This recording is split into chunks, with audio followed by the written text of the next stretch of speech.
Imagine you are standing at a crossroads where your choices are weighed not by your intentions, but by the raw tally of human survival. A runaway trolley is barreling down a track at 60 miles an hour, completely out of control because its brakes have suddenly failed. Directly ahead, 5 laborers are working on the line, entirely unaware of the lethal machine rushing toward them with absolute certainty. If you do nothing, the vehicle will plow into them, ending 5 distinct human lives in a fraction of a second. However, you notice a single steering wheel is still functional, allowing you to divert the vehicle onto a side track where only 1 laborer is working. By actively turning the wheel, you choose to end 1 life, but you secure the survival of the other 5. Most people instinctively feel that turning the wheel is the only logical choice because saving 5 lives at the cost of 1 creates a vastly better outcome for the world. This instinctive mathematical calculation is the foundation of consequentialism, where the morality of an act is judged entirely by its results. The choice seems remarkably straightforward when reduced to a simple equation of human life against human life. When we strip away the initial panic of the situation, the core objective remains the maximization of survival and the minimization of ultimate grief. If we allow 5 families to be devastated when we had the power to limit that devastation to 1 family, our inaction becomes a heavy burden. The universe does not care about our emotional squeamishness. It only registers the total amount of suffering left in the wake of a tragedy. Choosing to let 5 people die out of a desire to keep one's hands clean is a form of moral cowardice that prioritizes personal purity over actual human well-being. By turning that wheel, you take responsibility for the world as it is, accepting a terrible burden to prevent an even greater catastrophe. It is a tragic calculation, but it is the only one that respects the collective value of human existence. This perspective resonates deeply because it aligns with how we naturally measure the success of public policies, medical triage, and emergency responses every day. When a crisis strikes, leaders do not have the luxury of protecting everyone perfectly. They must make decisions that preserve the greatest possible portion of the population. Consider the hard choices made during wartime or severe pandemics, where limited resources are systematically directed to where they can save the highest number of citizens. If a commander or a doctor refused to make these quantitative trade-offs, the resulting chaos would claim far more victims than a controlled sacrifice ever would. The fundamental truth of our social contract is that the needs of the many frequently outweigh the specific vulnerabilities of the individual. When we look at the first trolley scenario, the overwhelming majority of people recognize this reality because the math of human suffering is completely undeniable. It is a clean, structural example of maximizing the total good when perfect outcomes are no longer an option. However, the true test of this philosophical outlook arrives when the mechanics of the scenario are altered, challenging our internal consistency. Imagine instead that you are a passive bystander standing on a footbridge overlooking the very same track as the runaway trolley approaches the 5 workers. Next to you stands an extraordinarily large man, whose sheer physical bulk is sufficient to grind the careening vehicle to a complete halt before it strikes. If you give this stranger a deliberate push, he will fall onto the tracks below, sacrificing his life but effectively shielding the 5 workers from certain death. Suddenly, the very same people who eagerly voted to turn the steering wheel in the first scenario feel a profound wave of hesitation. The quantitative outcome remains identical. 1 life is traded so that 5 other individuals might continue to live and breathe. Yet, the physical act of pushing a human being into harm's way creates an intense psychological friction that causes many to abandon their initial logic. This friction reveals a deep split in how human beings process right and wrong when confronted with immediate visceral violence. When you are behind the steering wheel, the machine feels like the primary agent of destruction, and you are merely redirecting a pre-existing threat. When your hands are on a person's shoulders, the act feels intensely direct, blurring the line between a strategic sacrifice and an outright act of murder. But if we look at the situation through a purely objective lens, the emotional discomfort of the bystander does not change the mathematical reality of the lives at stake. If 5 people are allowed to die simply because the bystander was too squeamish to perform an uncomfortable act, the total sum of suffering increases dramatically. The squeamishness we feel is an evolutionary byproduct designed to prevent random violence, but in this specific emergency, it functions as a barrier to achieving the best possible outcome. To truly value human life means looking past our immediate emotional discomfort to secure the survival of the majority. To test this boundary further, the philosopher alters the setting from a mechanical track to the pristine environment of a modern hospital emergency room. Imagine a dedicated physician who suddenly receives 6 patients simultaneously after a catastrophic transportation accident. 5 of these patients have sustained moderate, non-life-threatening injuries, while the sixth patient is in a critical condition that demands the doctor's undivided attention for the entire day. If the doctor dedicates every available hour to saving the single critically injured person, the other five will slowly succumb to their wounds from lack of basic care.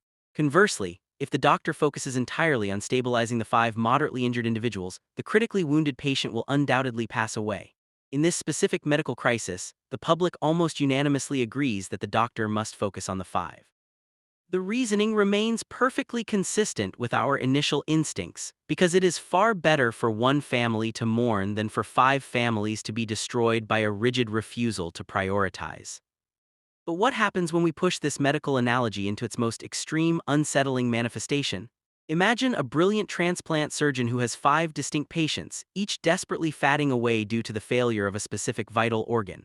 One patient requires a heart, another a lung, a third a kidney, a fourth a liver, and the fifth a pancreas to survive the week. With no natural organ donors available, the surgeon faces the grim prospect of watching all five patients perish before their eyes. Suddenly, a perfectly healthy individual walks into the clinic for a routine annual checkup and falls fast asleep in the adjacent examination room. The surgeon realizes that they could quietly harvest the necessary organs from this single sleeping visitor, ending their life but immediately granting survival to the five dying patients.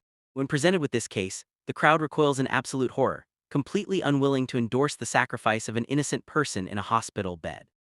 This sharp divergence in public opinion exposes the profound tension between looking at the results of an action versus looking at the intrinsic nature of the act itself. The people who hesitated on the bridge and recoiled at the hospital are operating under a framework that views certain actions as permanently forbidden, regardless of the good they might produce. They argue that an innocent person possesses an absolute right to safety that can never be violated for the convenience or survival of a larger group. This perspective places the moral value within the deed itself, asserting that murder remains inherently evil even if it prevents five other deaths down the line. But from a purely outcome-based perspective, this refusal to act creates a massive net loss for human society. If we allow five productive, loved individuals to die out of respect for an abstract rule, we are choosing a world with significantly more grief, trauma, and unfulfilled potential. The challenge then becomes finding a way to navigate these conflicting moral instincts without falling into total intellectual paralysis. When we look closely at these scenarios, we begin to see that our moral judgments are rarely fixed. They constantly shift based on how proximity and agency are presented to us. The goal of exploring these dilemmas is not to find a comforting answer, but to force us to recognize the underlying principles that secretly guide our laws and social policies. Every time a government allocates a budget, funds a highway system, or sets safety regulations, it is implicitly placing a monetary value on human life and deciding how many sacrifices are acceptable. We cannot escape these calculations. We can only choose whether to make them consciously or to hide behind emotional denials. By examining the mechanics of these thought experiments, we are forced to confront the true cost of our ideals and decide what matters more: our personal sense of innocence or the tangible well-being of the collective world. When we strip away the initial shock of these scenarios, we realize that the human mind is trapped in a constant struggle between raw logic and deep-seated evolutionary instincts. Our aversion to pushing the fat man or harvesting the sleeping patient is a protective mechanism that helps maintain daily social trust. If citizens constantly feared that they might be sacrificed at any moment for the greater good, society would collapse into a state of chronic paranoia and terror. Therefore, an outcome-oriented thinker can actually argue that respecting individual rights is essential, because it preserves the long-term stability of human communities. We do not protect the innocent visitor just because of an abstract rule, but because a society that murders its healthy citizens for organs would rapidly destroy its own social fabric. Thus, the ultimate goal remains the preservation of collective well-being, but achieving that goal requires us to build a predictable world where people feel safe. This brings us to the core realization that morality cannot be understood in a vacuum. It must be tested against the harsh realities of human experience. When a student in the crowd suggests that the doctor should simply wait for the first of the five dying patients to pass away and use their organs to save the others, the audience laughs because it represents a clever attempt to bypass the moral weight of the choice. It highlights our natural desire to find a third option that allows us to escape the burden of a tragic sacrifice. But real life rarely offers clean escapes, and leaders are frequently forced to choose between two deeply flawed outcomes. The refusal to choose is itself a choice, one that often permits the worst possible outcome to manifest by default. If we wish to build a rational world, we must have the courage to evaluate actions by the actual amount of happiness and survival they produce, rather than the comfort they provide to our consciences.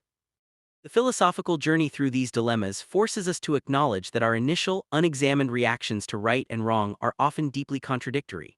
We celebrate the passengers of Flight 93 on September 11th as monumental heroes because they chose to bring down a hijacked plane, sacrificing their own lives to prevent the destruction of thousands of citizens in populated buildings. In that tragic historical moment, the collective consciousness recognized that minimizing loss was the ultimate expression of courage and love for humanity.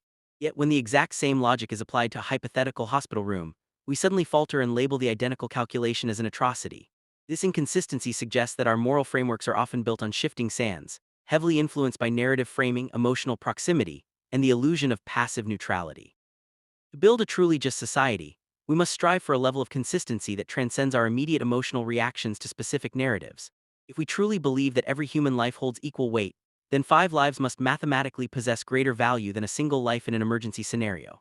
The challenge lies in training our minds to look past the visceral discomfort of an action and focus entirely on the world that remains after the dust has settled. This does not mean we become cold, unfeeling monsters. Rather, it means we cultivate a deeper, more far-sighted form of compassion that seeks to minimize total grief. A doctor who chooses the 5 over the 1 is not acting out of malice toward the individual, but out of a profound dedication to preserving as much human joy and potential as possible. As we look deeper into these classical problems, we see that the true danger lies in using moral rules as a shield to avoid making difficult, necessary choices. When a participant in the lecture suggests that choosing to sacrifice one person to save 5 is the exact mentality that justifies totalitarianism and genocide, they are falling into a dangerous logical fallacy. Genocide is the systematic destruction of a group based on hatred and prejudice, resulting in a massive increase in human suffering and societal devastation. Sacrificing one person to save 5 in an immediate emergency is the exact opposite. It is a desperate, localized attempt to rescue the maximum number of human beings from an unavoidable tragedy. Conflating these two concepts ignores the fundamental goal of minimizing harm and turns morality into a rigid, unyielding weapon that can lead to catastrophic inaction. Ultimately, the study of these dilemmas serves to shake us out of our comfortable complacency and force us to look at the world with clear, unblinking eyes. We cannot live a life completely free of moral compromise, because the structures of our societies constantly require trade-offs between competing goods. The roads we build, the medicines we approve, and the laws we enforce will always benefit some while inadvertently placing others at risk. Acknowledging this reality is the first step toward mature ethical reflection, allowing us to move past simplistic notions of purity and focus on the practical consequences of our choices. By choosing the path that preserves the most lives and creates the greatest amount of long-term stability, we fulfill our deepest obligation to the human collective. The ongoing debate between outcome-based logic and rigid moral duties is not just an academic exercise for an elite lecture hall. It is the silent engine driving our political and legal systems. Every major legislative debate, from universal healthcare access to environmental regulations, is fundamentally an argument about how to balance individual burdens against the collective good. If a government refuses to implement a vital safety regulation because it might financially harm a small group of business owners, it is implicitly deciding that the comfort of the few is worth more than the safety of the public. Conversely, if a state imposes a mandatory quarantine during a deadly outbreak, it is actively choosing to restrict individual freedoms to shield the wider population from devastation. These real-world applications demonstrate that we are all functioning within these ethical frameworks every single day, whether we actively recognize it or not. When we look back at the history of human progress, we see that the most successful and enduring societies are those that have learned to make these structural trade-offs rationally and systematically. A legal system that operates purely on emotional whims or unyielding dogmas is inherently unstable, prone to wild swings of injustice based on whoever holds power. By anchoring our social policies in the predictable maximization of public welfare, we create a transparent standard that everyone can understand and trust. This approach allows us to evaluate the success of our institutions not by how pure their intentions are, but by the tangible improvements they bring to the daily lives of citizens. It shifts the focus of justice from abstract, untouchable ideals down to the concrete reality of human health, security, and happiness.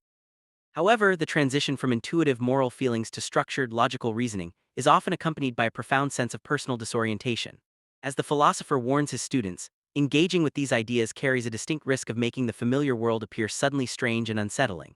When you begin to realize that your deeply held beliefs about right and wrong are often just emotional habits, the moral certainty you once enjoyed starts to dissolve.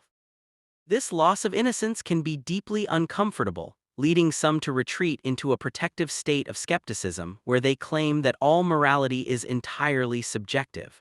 But throwing up your hands and abandoning the effort to reason through these problems is an evasion of our shared social responsibility. We cannot afford to retreat into skepticism because we are forced to live out the answers to these ethical questions every single day of our lives. Every purchase we make, every vote we cast, and every policy we support contributes to a specific distribution of resources and risks within our global community. Accepting total moral relativism is a luxury of the disengaged, whereas a functioning democracy requires active participants who are willing to debate and defend their versions of the public good. The goal of stripping away our illusions is not to leave us stranded in a sea of doubt, but to clear the ground for a more robust, rational, and empathetic way of thinking. It challenges us to build a moral framework that is strong enough to handle the chaotic, tragic complexities of the real world. In the final analysis, the journey through the classic trolley problems and medical dilemmas leads us to a deeper appreciation for the heavy burdens of leadership and choice. It reminds us that true morality is not about keeping our hands perfectly clean in an imperfect world, but about having the courage to pursue the best possible outcome for the human family. When we choose to turn the wheel, stabilize the 5 patients, or design policies that maximize collective survival, we are affirming the profound value of human life in its totality. We step out of the isolated tower of personal perfection and enter the messy, vital work of building a society that actively minimizes suffering and maximizes joy. The restlessness of reason that these questions awaken is not a curse, but a powerful tool that drives us forward toward a more enlightened, compassionate, and predictable world.